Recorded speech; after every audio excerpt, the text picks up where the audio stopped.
හයි මේ තියෙන්නේ මගේ පළවෙනි ට්‍රැවල් ව්ලොග් එක. කොළඹ ඉඳලා බැංකොක් වෙනකන්. ඉතින් උදේ තමයි මගේ ෆ්ලයිට් එක තියෙන්නේ. ඉතින් දැන් ලෑස්ති වෙලා ඉන්නේ යන්න.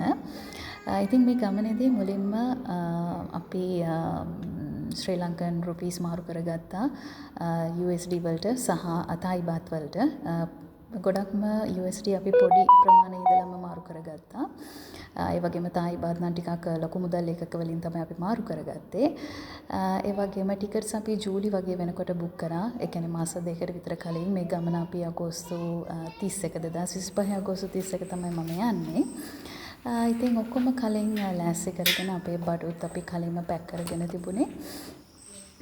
ඉතින් උදේ තමයි මගේ ෆ්ලයිට් එක තිබුණේ. ඉතින් උදේ 7:50ට ශ්‍රී ලංකන් එයාර්ලයින්ස් තමයි බුක් කළේ UL 404. ඉතින් අපි උදේම කට්ටියම දාගෙන මට ට්වින්ස්ලා දෙන්නෙක් ඉන්නවා මේ වගේ බබලා දෙන්න. ඉතින් අපි වාහනේ ඉඳගෙනම තමයි ඇඳුම් ඔක්කොම මාරු කරගත්තේ. මොකද පාන්දරම තමයි අපි දෙන්නම ඇතුළට දාගත්තේ වාහනේට. ඉතින් දැන් මේ එයාපෝට් එකට ආවා. අපේ ගෙදර ඉඳලා එයාපෝට් එකට පැය භාගයක වගේ පොඩි දුරක් තමයි තියෙන්නේ. ඉතින් මේ වෙනකොට අපි එයාපෝට් එකට ඇවිල්ලා දැන් ඇතුළට යන්න යන්නේ. මුලින්ම කියන්න ඕනේ මේ ගමන යන්නේ මම තනියම. දැන් අපි එයාපෝට් එක ඇතුළට ආවා. දැන් කට්ටියත් එක්කම එයාපෝට් එක ඇතුළට යන ගමන් ඉන්නේ. ඉතින් ගෙදර කට්ටිය නම් නතර වුණා මගෙන්. ඉතින් මම ඔක්කොම මගේ වැඩ ටික කරගෙන ඉමිග්‍රේෂන්ස් ඔක්කොම ඒ දේවල් හරියටම ක්ලියර් කරගෙන මම කොහොම හරි මට වෙලාව තිබුණා සෑහෙන වෙලාවක්. ඒ නිසා මම ෆ්ලයිට් එක තියෙන තැනට ආවා. ඒ වීව් එක තමයි ඔයගොල්ලෝ දැක්කේ. ඉතින් මේ වීව් එක උදේ නිසා ගොඩක්ම ලස්සනයි. පැහැදිලි අහස. දැන් ෆ්ලයිට් එකේ මම ඉඳගෙන ඉන්නේ. මම ඇත්තටම සීට්ස් කලින්ම බුක් කරලා තිබුණා. 27A මට මතක හැටියට මගේ සීට් එක. ඒ කියලා කියන්නේ වින්ඩෝ ෂීට් එකක්. සාමාන්‍යයෙන් එක බුකින් එකේදී අපිට කලින්ම දාගන්න පුළුවනි. ඉතින් ෆ්ලයිට් එක ටේක් ඔෆ් කරන්න යන්නේ. ඉතින් බයිකුත් තියෙනවා. මොකද මම තනියම ට්‍රැවල් කරන්නේ. ඉතින් මේක ඇත්තටම මේ හොඳ එක්ස්පීරියන්ස් එකක්. මම හරිම ආසයි මේ වගේ එක්ස්පීරියන්ස් වලට. ගොඩක් රිස්ක් ගන්න. ඒ වගේම ට්‍රැවල් කරන්න මම ආසයි.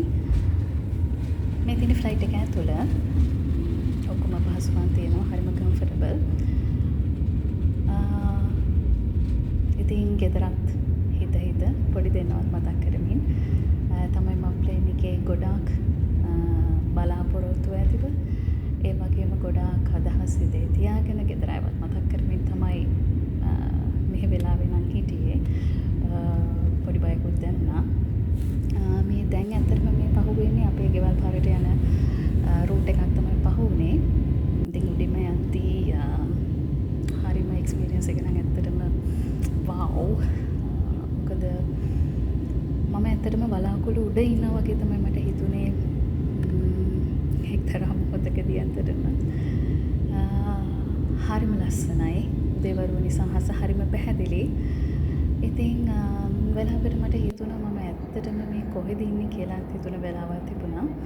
මෙන්න මෙතන හරි විශේෂයි. මේ තියෙන ලෑන්ඩ් එක ඒ වගේම සාගරය මේ දෙකම වෙන් වෙන තැනක් තමයි මේ පේන්නේ. හරිම ලස්සනට ලෑන්ඩ් එක ඉවර වෙලා මම කියන්නේ අපි ඕෂන් එකට ඇතුල් වෙන සීමාව හරියටම ලස්සනට පේනවා. ඉතින් හරිම ලස්සනට මේ වීව් එක උඩ ඉඳලා බලනකොට අපිට දැක බලා ගන්න පුළුවනි. ඊට පස්සේ මේ තියෙන මම ඕඩර් කරපු කෑම එක සර්විස් එක වෙලාවෙදී අපි ඕඩර් කරන වෙලාවල අපිට කෑම හම්බ වෙනවා.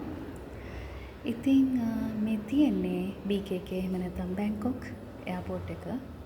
ලොකු එයාපෝට් එකක්. අපේ සාමාන්‍ය කොළඹ එයාපෝට් එකට වඩා. ඉතින් මම අවසානයේදී ආවා මේ බැගේජ් කවුන්ටර් එකට මගේ බැගේජස් ක්ලේම් කරගන්න. ඉතින් එතන ඉඳලා මට කෙලින්ම යන්න තියෙන්නේ මගේ හොටෙල් එකට, ඇම්බැසඩර් හොටෙල් එකට. මම කලින්ම බුක් කරලා තිබුණේ එයාපෝට් එකේ ඉඳන් මගේ ප්‍රයිස් එක. ඉතින් එයා කලින්ම ඇවිල්ලා හිටියා මාව ගන්න. ඉතින් මේ විදිහට මම ගියා ඇම්බැසඩර් හොටෙල් එකට. මේක මම හිතන්නේ 10ක් වගේ තමයි වුණේ. මේ ගමන සම්පූර්ණයෙන්ම මට ඇත්තටම මේ ෆ්‍රී ඇකමඩේෂන්, ෆ්ලයිට් ටිකට්ස් ඔක්කොම ෆ්‍රී හම්බුණා. මොකද මම ආවේ කන්ෆරන්ස් එකකට. ඉතින් ස්කෝලර්ෂිප් එකක් අරගෙන තමයි මම මේ ඔක්කොම මේ ටික මට ට්‍රැවල් කරන්න හම්බුනේ. ඉතින් මේ තියෙන ඇම්බැසඩර් හොටෙල් එක ඇතුළ මේක මාරම ලස්සනයි ඇතුළ. ගොඩක් දේවල් බලන්නත් තිබුණා. ඉතින් මම රූම් එකට ආවා. මේ තියෙන්නේ මම බුක් කරපු රූම් එක.